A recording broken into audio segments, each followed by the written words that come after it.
বাচ্চাদের আপনারা কখন ধর্মীয় কারণ ছাড়াও তাদেরকে সার্কামসিশন বা মুসলমানি বা খতনা করার কথা বলে থাকেন? যেমন অনেক সময় বাচ্চার পেশাব করার সময় কষ্ট হয়, বাচ্চা বুঝে কাঁদছে বা হাত পা গুটিয়ে খুব জোরে চাপ দিয়ে করছে, বা দেখা যাচ্ছে যে পেশাব করার উপরে স্কিনটা ফুলে যাচ্ছে, যেটা মানে হচ্ছে বাধা পাচ্ছে উপরের মুখটায়। ওখানে অনেক সময় ওই স্কিনে প্রদাহ বা ইনফেকশন হয়, যাকে আমরা মেডিকেলি বলি ব্যালোনোপোস্টাইটিস। কিছু কিছু কন্ডিশন আছে যেখানে আমাদের কিডনি রক্ষার্থে লম্বা সময়ের জন্য অ্যান্টিবায়োটিক দিতে হয় লো ডোজে।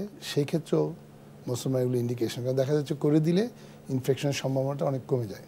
সেক্ষেত্রে একটি বিষয় আমাদের দেশে এটা নিয়ে অনেক বিভ্রান্তি রয়েছে যে সার্কামসিশন বা খতনা করার মানে সঠিক সময় কোনটি। অনেকে মনে করেন যে এটি একদম জন্মের পরপরই নবজাতক বাচ্চাকে করিয়ে নেওয়া ভালো, অথবা অনেকে মনে করেন যে একটু বয়স হলে করা ভালো, বা অনেকে মনে করেন যে না প্রাপ্তবয়স্কের কাছাকাছি আসলে তখন করা ভালো। আসলে সঠিক সময় কোনটি? এটা নিয়ে কিন্তু কিছু কন্ট্রোভার্সি রয়ে গেছে। যেমন ধরেন আপনি যদি পাশ্চাত্যের দিকে তাকান, ইউরোপে তো খুব একটা মুসলমানই হয় না, আমেরিকা বা কানাডা যদি দেখেন, সেখানে দেখবেন জন্মের পরপরই মেজরিটি অফ দি বাচ্চাদের কিন্তু উইদিন 24-40 আওয়ার্স যে মানে মাদার্স হ্যাড টু ডিসাইড যে করবে কি করবে না, করে ফেলে। ওখানে নানা কারণ আছে, ইন্স্যুরেন্সের কারণ, অন্যান্য কারণ যেগুলো আছে। অলমোস্ট 65-70% বাচ্চা মুসলমানের পরে হয়ে থাকে। কিন্তু ইদানিং দেখা যাচ্ছে যে এই স্কিনটার একটা প্রোটেক্টিভ রোল আছে, কারণ এটা ফেলে দিলে যেই পার্টটা এক্সপোজ হয় সেখানে কিন্তু আপনার পরে সমস্যা করতে পারে।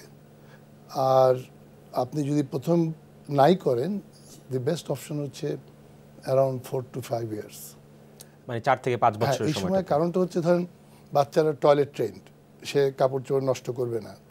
তারপরে হচ্ছে তাকে একটা জিনিস বুঝিয়ে দিলে সে বুঝবে, বা আপনার বা মায়ের অ্যাডভাইস বা ডক্টর অ্যাডভাইসটা সে ফলো করবে। নিজেকে নিজে কোনো শারীরিক বা দৈহিক আঘাতের যাতে না হয় সেই প্রিকশন নিতে পারে, সেই পরিমাণ সচেতনতা তার মধ্যে গড়ে উঠবে। এটা কিছু সুবিধা আছে। এবং হি উইল আন্ডারস্ট্যান্ড যে কেন করা হচ্ছে, সেটাকে বুঝিয়ে দিলে তার অ্যাকসেপ্টেন্সটাও অনেক ভালো হবে। মানে সেক্ষেত্রে তাহলে আপনি বলতে চাচ্ছেন যে 4 থেকে 5 বছর সময়টা মোটামুটি আমাদের দেশের প্রেক্ষাপটে এটি সবচেয়ে গ্রহণযোগ্য সময়, যদি অন্য কোনো মেডিকেল সমস্যা না থাকে আগে করার জন্য, একজন সুস্থ স্বাভাবিক শিশুর ক্ষেত্রে।